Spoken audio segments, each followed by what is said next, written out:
महाराष्ट्रात 2024ला महायुतीचं सरकार येईल ही काळ्या दगडावरची रेघ। मात्र 2029 मध्ये एकट्या भाजपच्या जीवावर सत्ता स्थापन करायची मुंबईतून अमित शहांचं भाजप कार्यकर्त्यांना आवाहन।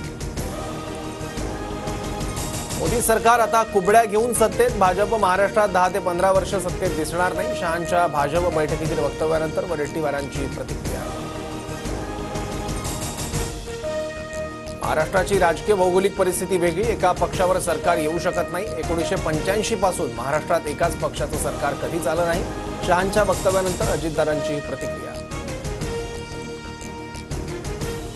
2024 मध्ये जिंकू शकत नसल्याचं भाजपकडून मान्य। शहांच्या भाजप बैठकीतील वक्तव्यानंतर नाना पटोलेंची टीका। लाडक्या बहिणींना भाऊबीजेची ओवाळणी देणार, ऑक्टोबर आणि नोव्हेंबरचे पैसे 10 ऑक्टोबरच्या आत खात्यात जमा होणार, अजित पवारांची ग्वाही। लाडकी बहीण योजनेचा हप्ता चुकवू नका, जास्तीत जास्त प्रचार करा। मध्य प्रदेशात लाडकी बहीण योजना सुपरहिट ठरली आहे, अमित शहांची माहिती।